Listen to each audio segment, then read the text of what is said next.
Vrindavan so one नहीं और नंद गांव सो गांव, वंशी वट सो वट नहीं और कृष्ण नाम सो नाम। तो हरे कृष्णा भक्तों, कैसे हैं आप सभी भक्त। आई होप आप सब बहुत अच्छे होंगे, खुश होंगे और आपके प्यारे लाडले लड्डू गोपाल जी बहुत प्रसन्न होंगे। और आपका एक बार फिर से वेलकम है वृंदावन गोपिका चैनल में।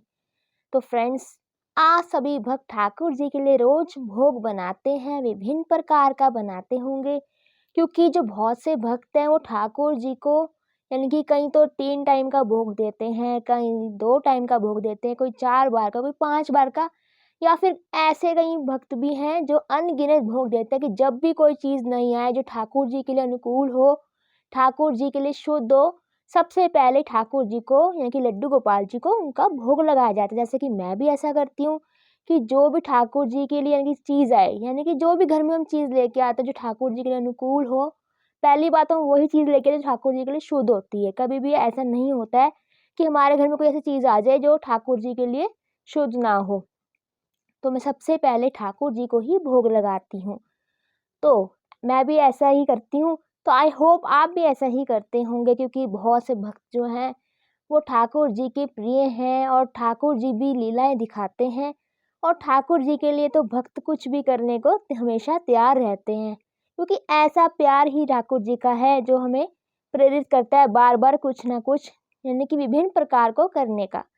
पर जब भी हम ठाकुर जी के लिए भोग बनाते हैं तो हमें कुछ सावधानियां बरतनी होती है। तो बार बार ऐसा प्रश्न आ रहा था, क्योंकि जो बहुत से भक्तजन है वो ऐसा बार बार क्वेश्चन पुट कर रहे थे कि क्या हम जूता चप्पल पहन के ठाकुर जी का भोग बना सकते हैं। तो देखो भक्तों, ये बात तो रही अलग।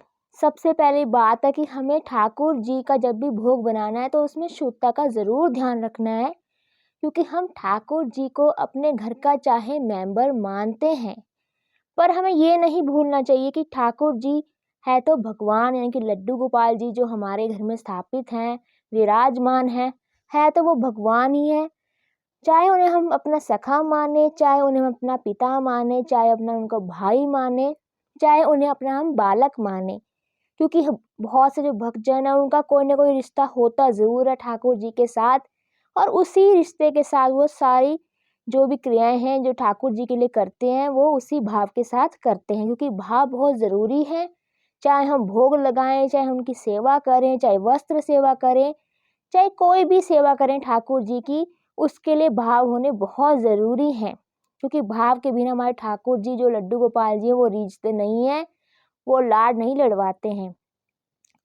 तो जो ये भक्तजन बार बार क्वेश्चन पुट कर रहे थे, यानी कि प्रश्न ऐसा आ रहा था, तो देखिए, सबसे पहली बात है कि जब भी ठाकुर जी का आप भोग बनाएं यानी कि किचन में जाकर, तो आपने कभी भी चप्पल जूता नहीं पहनना है। कोशिश करें कि आप चप्पल जूता ना पहने, क्योंकि ठाकुर जी का भोग बना रहे हैं तो उसमें शुद्धता का होना बहुत ज़रूरी है। इसके साथ साथ आपकी जो किचन है वो भी साफ़ होनी बहुत ज़रूरी है, यानी कि स्वच्छ होनी चाहिए। जब भी ठाकुर जी का भोग बना रहे हैं तो स्वच्छ होनी चाहिए। अब बात ये आती है कि बहुत से ऐसे भक्तजन हैं वो कहते हैं कि हम चप्पल के बगैर खड़े नहीं हो सकते हैं, यानी कि नंगे पैर खड़े नहीं हो सकते हैं ज़मीन पर, हमें कुछ ना कुछ तो पहनना ही पड़ता है।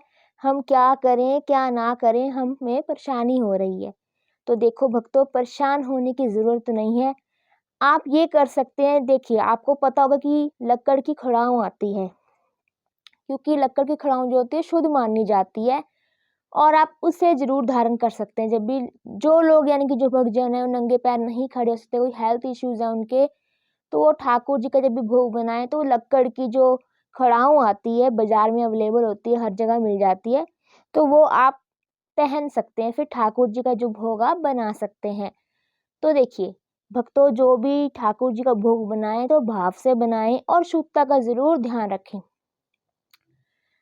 ऐसा ना करें कि कुछ भी अशुद्ध चीज़ हो जाए फिर आपको में पछतावा हो, वो चीज़ कभी भी ना करें। अगर आप पहले बनाते रहे हैं भोग तो ठाकुर जी से क्षमा माँग लीजिए, क्योंकि कई बार क्या होता है हमें कुछ चीज़ें पता नहीं होती हैं, तो हमें ऐसा कभी टेंशन नहीं लेनी चाहिए। ठाकुर जी से हमें क्षमा माँग लेनी चाहिए कि ठाकुर जी हमारे से गलती हो गई, हमें नहीं पता था इस बारे में, तो हमें माफ़ कर दीजिए। तो इस तरह आप ठाकुर जी से क्षमा माँग सकते हैं, अगर आप जूता-चप्पल पहनकर पहले बनाते भी रहे हैं।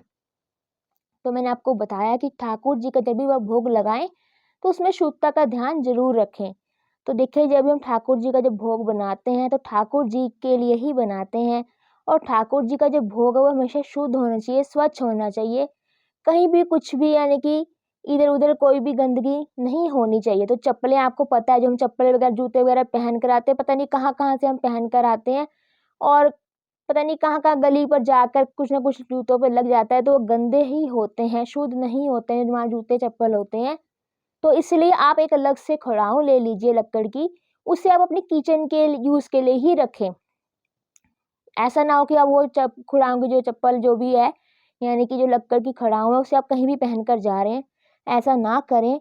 उसको आप ठाकुर जी के भोग जो भी आपने बनाना है, उसको आप अलग रखें, ताकि जब ठाकुर जी का भोग बनाने से पहले आप उसे पहने, यानी कि शुद्ध तरीके से इसको पहन लें। जो जो खड़ाऊँ होती है लक्कड़ की, वो लेकर आप अलग रख लीजिए। फिर आपको अगर प्रॉब्लम है, आप खड़े नहीं हो सकते हैं नंगे पैर, तो कोई बात नहीं, आप ठाकुर जी का जब भोग बनाएँ तो यानी कि चप्पल, जूते की जगह आप लक्कड़ की खड़ाऊँ पहन सकते हैं।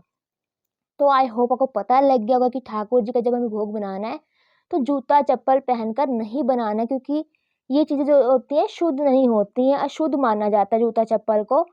तो आप इसी जगह पे ये कर सकते हैं कि आप लक्कड़ की खड़ाऊँ पहनकर ठाकुर जी का आप भोग बना सकते हैं। तो आई होप आपको पता लग गया होगा कि वीडियो में क्या करें, क्या ना करें। अगर आपको मेरा वीडियो अच्छा लगा तो इसे लाइक करें, शेयर करें, कमेंट करें, और मेरे चैनल को सब्सक्राइब करना ना भूलें। हरे कृष्णा, राधे राधे फ्रेंड्स।